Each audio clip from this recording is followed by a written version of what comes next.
For 7 years, I was a float operator. There was three of us that operated the float. On the left there, Lloyd Dunn, he was the driver. Me in the middle as the animation operator, and Rick Gonzalez as the spotter. Now the spotter would tell the driver when to go forward or back or to the left, to the right, because he can't see anything. This was the very first float I was in, was the Honda float.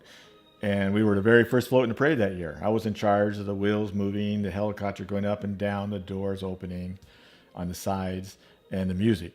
And we had three actual astronauts in the front there. This was inside that float where I was operating all that equipment. Second year was the 20th Century Float. And once again, we won the Animation Award, which we did that first float. This was kind of a under the seas theme. We're turning on Colorado Boulevard here, which is our big turn. Before the parade started, I was posing, and in that little black spot behind me is where I get in.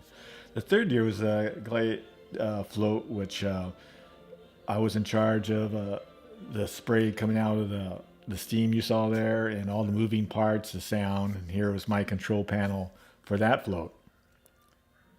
Then the third year was Dr. Pepper float. And we had a lot of fun moving parts on this. And once again, 3 years in a row, we won the Animation Award. That's coming down Colorado Boulevard.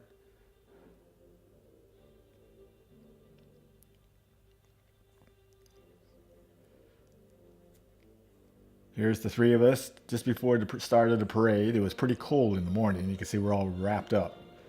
And before we left, the warehouse where the floats are made, I was fooling around on the float. Then we're at the parade ground ready to roll. This is what the float looked like before when they were started building it. Quite different look to it. And here is a control panel with all the things that I was responsible for.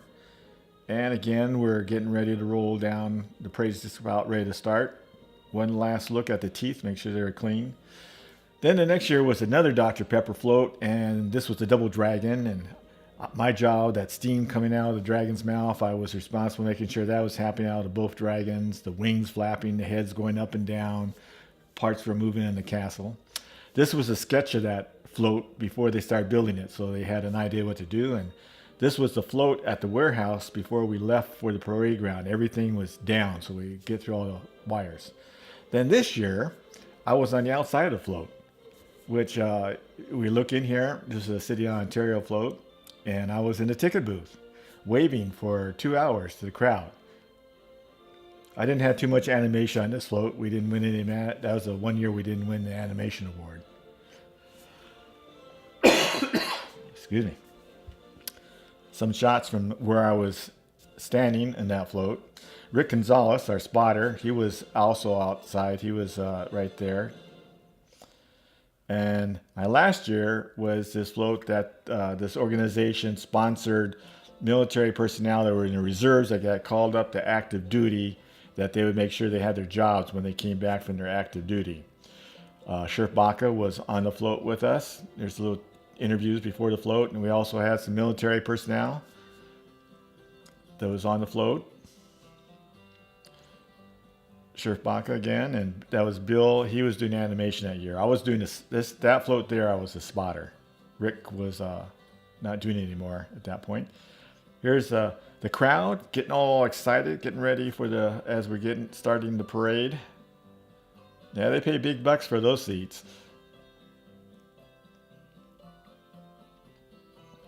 And this is what the float looks like before we actually when they're starting it from the ground up. That's where Lloyd would sit. Nothing glamorous, no cushioned seats, just hard wood. And I was going to be right in the chest there, spotting that year. Another angle.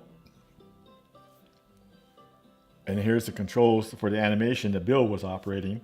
There wasn't too much animation on that float, just had to lift the head up and down when we went under the freeway underpass. Lloyd, his spot, and I'm set to go from my spotting. Then the parade got going. The crowd, this float, we were playing Proud to be American, and every time they saw the Uncle Sam would go down the street. Everybody would stand up and salute, and it was very emotional. And here's just a shot of one of the signs. That's a watermelon that was carved into a flower. And then at the end of the parade, I took one last shot. That was the last time I did a Rose Parade float. So there you go.